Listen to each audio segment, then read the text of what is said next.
Kolonyalismo at imperialismo. Sino siya? Ferdinand Magellan. Noong September 20, 1519, sinimulan ni Ferdinand Magellan ang paglalakbay upang tuklasin ang isla ng Pampalasa, ang Maluku o Moluccas, na kasalukuyang bahagi ng Indonesia. Noong March 16, 1521, dumating si Magellan sa Pilipinas. Noong April 14, 1521, naganap ang kauna-unahang naitalang Kristiyanong binyag sa Pilipinas. Ito ay sa pangunguna ni Padre Pedro de Valderrama, ang pari ng ekspedisyong Magellan-Elcano. Idinaos ang isang misa at kauna-unahang Kristiyanong binyag sa dalampasigan ng Cebu. Kasunod ng ulat na ayaw makipagkasundo ng pinuno ng Mactan na si Lapu-Lapu sa mga Espanyol, nagtungo noong April 26, 1521 sa Mactan si Ferdinand Magellan upang personal na harapin si Lapu-Lapu. Noong April 27, 1521, naganap ang makasaysayang labanan sa Mactan. Ito ay sa pagitan ng puwersa ni Ferdinand Magellan at leader ng Mactan na si Lapu-Lapu. Nasawi si Magellan matapos tamaan ng sibat na may lason at kuyugin ng mga katutubo. Itinuturing si Lapu-Lapu bilang unang bayaning Pilipino. 3 tauhan ang pumalit bilang pinuno ng ekspedisyon matapos ang pagpanaw ni Magellan.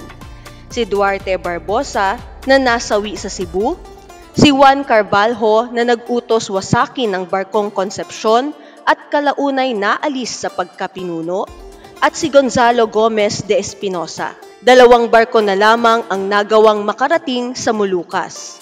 Sa Ternate, Moluccas, naghiwalay ng landas sina Espinosa, ang kapitan ng barkong Trinidad, at Sebastian Elcano, ang kapitan ng barkong Victoria. Sinubukan maghanap ni Espinosa ng ruta pabalik sa Espanya, ngunit sila'y nadakip ng mga Portuges. Samantala, matagumpay na nakabalik sina Elcano sa katubigan ng Espanya noong September 6, 1522.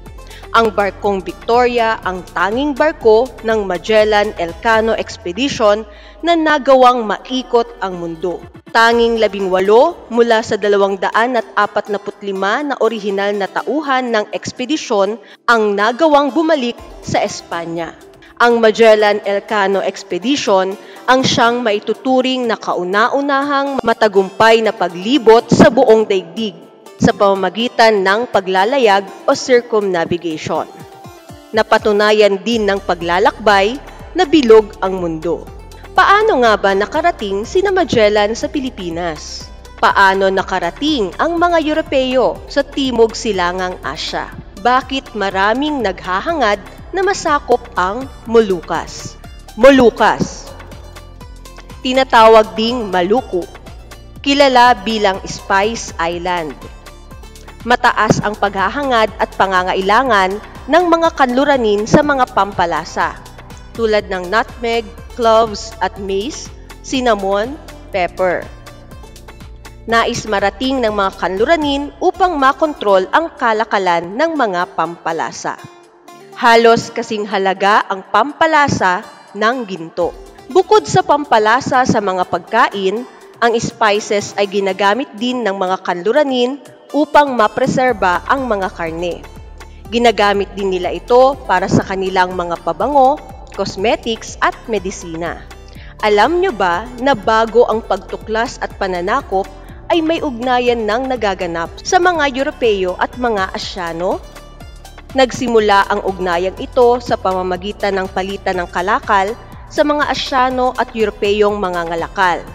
Ang pinakatagpuan nila ay nagaganap sa 3 pangunahing ruta ng kalakalan sa Asya.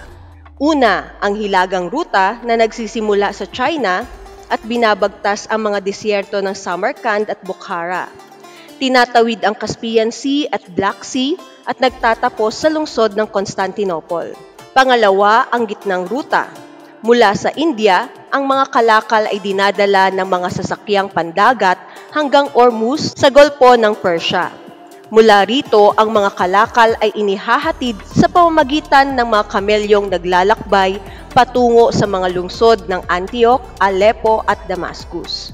At ang huli ay ang timog na ruta na nagsisimula sa India, babagtasin ang karagatang Indian, babaybayin ang Arabia, tuloy sa Red Sea hanggang sa makarating sa Cairo o Alexandria sa Egypt. Dumating ang panahon na ang ruta ng kalakalan na nag-uugnay sa mga mangangalakal na Asyano at Europeo ay sinakop ng nagaharing Turkong Ottoman. Tanging mga Italianong mangangalakal na lamang ang pinayagan na makadaan at makipag-ugnayan sa mga mangangalakal na Asyano. Dahil dito, napilitang maghanap ng bagong ruta ang mga mangangalakal na Europeo. Ang pagnanais na makibahagi sa kalakalan ng spices ng Asya ang nagbunsod sa mga Europeo na galugarin ang mga karagatan at hanapin ang pinagmumulan ng mga pampalasa. Nagsimula ang dakilang panahon ng eksplorasyon o ang panahon ng paggalugad ng mga lugar na hindi pa nararating ng mga Europeo noong ika-15 siglo. Ang eksplorasyong ito ay nagkaroon ng matinding epekto sa naging takbo ng kasaysayan ng daigdig. Ano ako? Mga ginamit noong panahon ng eksplorasyon. Nagbibigay ng tamang direksyon. Kompas. Kagamitan upang masukat ang anggulo sa pagitan ng dinaraanan at ng kalangitan. Cross staff. Nagbibigay ng impormasyon tungkol sa geographical na katangian ng mga lugar. Mapa. Kagamitan upang malaman ang latitude o layo ng barko, pahilaga o patimog mula sa equator. Astrolabe. Makitid at mahabang bapor na nagtataglay ng trianggulo at Latin na layag. Caravel. Mga bansang nanguna sa eksplorasyon. Sa tulong ng mapa at watawat, tukuyin ang mga bansang kanluranin na nanguna sa eksplorasyon. Portugal, Spain, France, Netherlands, Great Britain. Pamprosesong mga tanong. Bakit mahalaga ang pagkakatuklas sa mga bagong lupain? Paano nakatulong ang mga manlalayag sa paglawak ng kapangyarihan ng Europe? Kung ikaw ang naatasang maglakbay sa isang lugar na wala pang nakararating, papayag ka ba? Bakit? Ang eksplorasyon ay nagbigay daan sa kolonyalismo. Ang kolonyalismo ay ang pagsakop ng isang makapangyarihang bansa sa isang mahinang bansa. 3 bagay o 3 Gs ang itinuturing na motibo para sa kolonyalismong dulot ng eksplorasyon. Ito ang pagpapalaganap ng Kristyanismo o God, paghahanap ng kayamanan o gold, at paghahangad ng katanyagan at karangalan o glory. Pili letra. Ang Europa ay dumepende sa mga matatagpuang spices sa Asya at sa India. Ang mga sumusunod ay spices maliban sa asukal.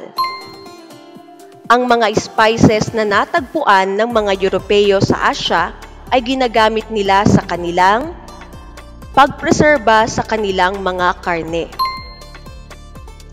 Gumamit ang mga manlalakbay at mandaragat na Europeo sa kanilang mga eksplorasyon ng mga kagamitang makatutulong sa kanila upang tuntunin ang kanilang mga destinasyon. Ang mga sumusunod ay mga kagamitan sa paglalakbay, maliban sa caravel. Kagamitan upang malaman ang latitude o layo ng barko, pahilaga o patimog mula sa equator. Astrolabe. Ang kauna-unahang bansang Europeo na naglunsad ng eksplorasyon sa mga kalupaan at karagatan sa silangan ay ang Portugal. Ang kanyang ekspedisyon ay nagpatunay na ang mundo ay bilog. Ferdinand Magellan. Ang instrumentong ginamit ng mga nabigador upang malaman ang heograpiyang direksyon sa kanilang paglalakbay. Kompas. Barkong nakabalik sa Espanya noong ika-6 ng Setyembre 1522. Ang barkong unang nakaikot sa daigdig. Victoria. Ruta ng kalakalan na nagmumula sa India ang mga kalakal at dinadala ng mga sasakyang pandagat hanggang Ormuz sa Persian Gulf. Gitnang ruta. Siya ay isang dato sa pulo ng Mactan sa Cebu na nakilala bilang pinakaunang katutubo ng kapuluan na lumaban sa mga taga-Europa at naging dahilan ng pagkamatay ng manlalakbay na si Ferdinand Magellan. Itinuturing siya bilang pinakaunang bayaning Pilipino. Lapu-Lapu. Jumbled letters.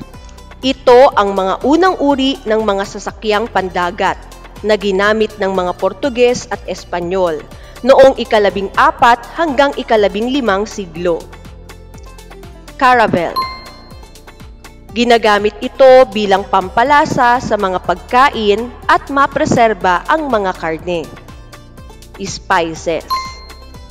Ang isla sa silangan na kilala sa dami ng mga pampalasa na maaaring matagpuan at makuha dito ay ang Moluccas.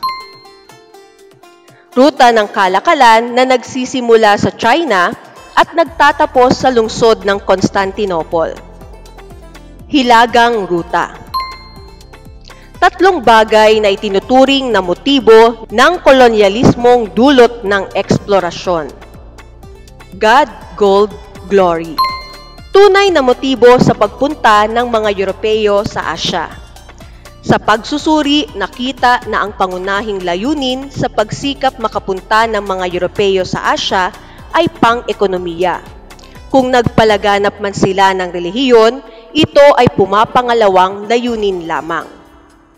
Ang pagtuklas ng mga Europeo ng daan papuntang silangan na dumadaan sa kanluran ay nagbigay daan para manakop sila ng mga teritoryo sa Asya na una nilang natuklasan.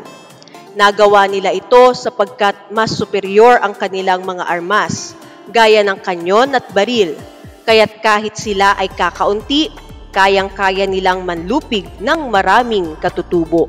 Sa sandaling masakop ang isang lugar, ito ay itinuturing na kolonya ng Europeyong bansa na sumakop dito. Mahalaga para sa Europeo ang mga kolonya bilang mapagkukunan ng kayamanan. Nagkaroon ng matinding kompetisyon sa pagitan ng mga bansa sa paramihan ng kolonya.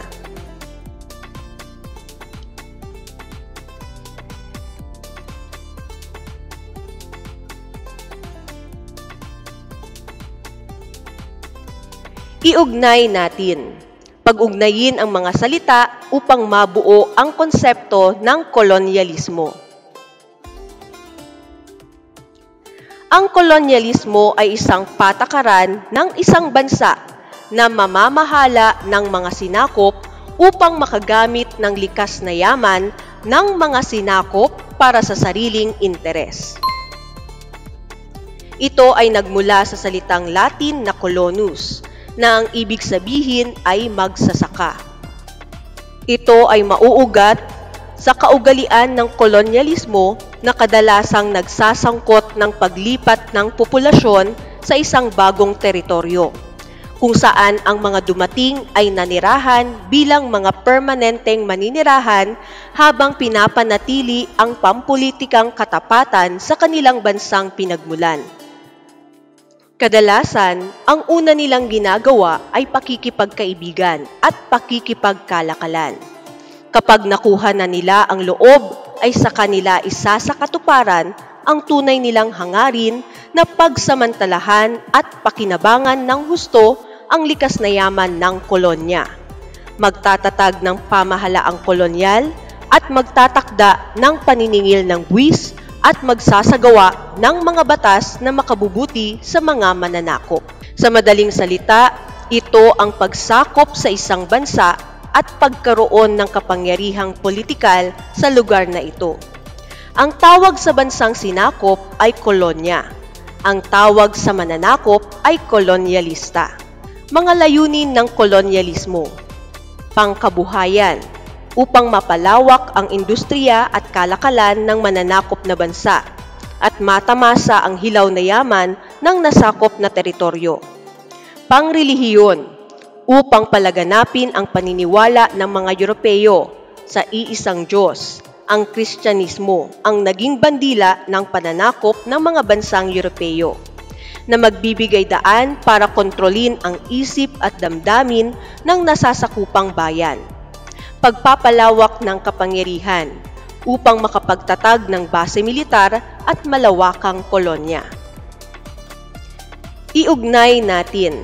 Pag-ugnayin ang mga salita upang mabuo ang konsepto ng imperialismo. Ang imperialismo ay isang sistema ng pananakop kung saan ang isang makapangyarihang estado ay sapilitang kinokontrol ang mas maliliit at mahihinang estado. Nagmula sa salitang Latin na imperium na ang ibig sabihin ay command. Nagsimulang gamitin sa panahon ng Imperyong Roma. Nangangahulugan ng dominasyon ng isang makapangyarihang nasyon-estado sa aspetong politikal, pangkabuhayan at kultural na pamumuhay ng isang mahina at maliit na nasyon-estado upang maging pandaigdigang makapangyarihan. Upang maituring na isang makapangyarihang estado, ay kinakailangang nagtataglay ito ng isang matatag na institusyong politikal at matibay na pagkakakilanlang kultural. Ang focus ng pananakop ay makontrol ang politikal at ekonomikal na institusyon ng mas mahihinang bansa. Dahil dito, kadalasan ay nawawalan ng kapangyarihan ang mga lokal na namumuno at nauubos ang mga likas na kayamanan ng mga bansa sa ilalim ng isang imperyo. Magkakaiba ang pangkat kultural ng mga mamamayan sa isang imperyo. Sa madaling salita, ang imperyo ay binubuo ng magkakaibang maliliit na pangkat ng tao na may magkakaibang pinagmulan, tradisyon, paniniwala at kasaysayan. Ang pagkakaiba-iba ng mga ito ay nagiging dahilan ng hidwaan sa pagitan ng mga pangkat at dahilan naman para sa mas makapangyarihang pangkat upang makontrol ang mas mahihina sa kanila. Iba't ibang uri ng pagkontrol ng mga imperialistang bansa sa mga bansang kanilang nasakop. Kolonyalismo ay tumutukoy sa pagkontrol ng dayuhang bansa sa mas mahihinang bansa sa Asya at Aprika. Ang pamahalaan at ekonomiya ay tuwirang pinamamahalaan ng mga dayuhan. Protektorado na pinahihintulutan ang mga lokal o katutubong pinuno ng mas mahinang bansa na mamahala, ngunit kontrolado ng mas malakas na bansa ang mga pinuno ng kanilang binigyan ng kapangyarihan. Kung mahaharap sa digmaan ang mahinang bansa, ay makasisiguro ng proteksyon mula sa mas malakas na bansa. Economic imperialism, kung saan kontrolado ng mga pribadong kumpanya o dayuhang mamumuhunan ang mga mahihinang bansa. Sphere of influence ay tumutukoy sa isang teritoryo o bahagi ng mahinang bansa na kinokontrol o nasa impluwensya ng mas malakas na bansa upang hindi sila lubusang sakupin. Concession ay ang pagbibigay ng pahintulot sa mananakop na gamitin ang teritoryo at likas na yaman ng mahinang bansa na may eksklusibong karapatan para sa kanilang pansariling interes. Ang extraterritoriality ay kasunduan sa pagitan ng mananakop at mahinang bansa kung saan paiiralin ang batas ng mga mananakop sa mga piling teritoryo na kabilang sa concession. Ibigay ang mga uri ng pananakop gamit ang mga larawan. Protektorado, concession, economic imperialism, sphere of influence, kolonyalismo. Dalawang paraan ng mga mananakop upang ipakita ang pagpapasunod nila sa mga bansang kanilang nasakop. Ang tuwiran o direct control ay direktang pinamunuan ng mga mananakop ang mahihinang bansa. Ang kanilang pamahalaan ay nasa kapangyarihan ng mananakop. Hindi hinayaan ng mananakop ang mga katutubo na humawak ng alinmang posisyon sa pamahalaan. Ang mga batas na ipatutupad ay alinsunod sa mga batas na ipinatutupad sa mga bansang pinanggalingan ng mga mananakop. Dahil kontrolado ang politika ng mahinang bansa, ay nakontrol na rin ng mananakop ang ekonomiya nito. Maging ang kultura ng mga katutubo ay unti-unting nabago, at ito ay napalitan ng mga kulturang dayuhan dahil sa patakarang ipinatutupad ng mga mananakop. Ang dituwiran o indirect control ay pinananatili ang mga katutubong pinuno ng mahihinang bansa na may limitadong kapangyarihan at ang huling desisyon ay nasa kapangyarihan ng mga mananakop. Maaring ipagpatuloy ng mga katutubong pinuno ang ilan sa kanilang mga lokal na paniniwala. Ngunit sa paglipas ng panahon ay nahahaluan ito ng mga paniniwala mula sa dayuhan. Sagot mo, buuin mo. Gumawa ng pangungusap gamit ang 4 na salita. Sa panahon ng kolonyalismo at imperialismo, mayroong 2 anyo ng pananakop, ang tuwiran at dituwiran. Dugtungan na. Dugtungan ng angkop na mga salita upang mabuo ang kahulugan ng kolonyalismo at imperialismo. Ang kolonyalismo ay, ang imperialismo ay, what's inside the box? Ipaliwanag ang ugnayan ng kolonyalismo at imperialismo gamit ang Venn diagram. Pili sa kahon. Direktang pinamunuan ng mga mananakop ang mahihinang bansa. Ang kanilang pamahalaan ay nasa kapangyarihan ng mananakop. Direct control. Isang sistema ng pananakop kung saan ang isang makapangyarihang estado ay sapilitang kinokontrol ang mas maliliit at mahihinang estado. Imperialismo. Tumutukoy sa pagkontrol ng dayuhang bansa sa mas mahihinang bansa. Ang pamahalaan at ekonomiya ay tuwirang pinamamahalaan ng mga dayuhan. Kolonyalismo.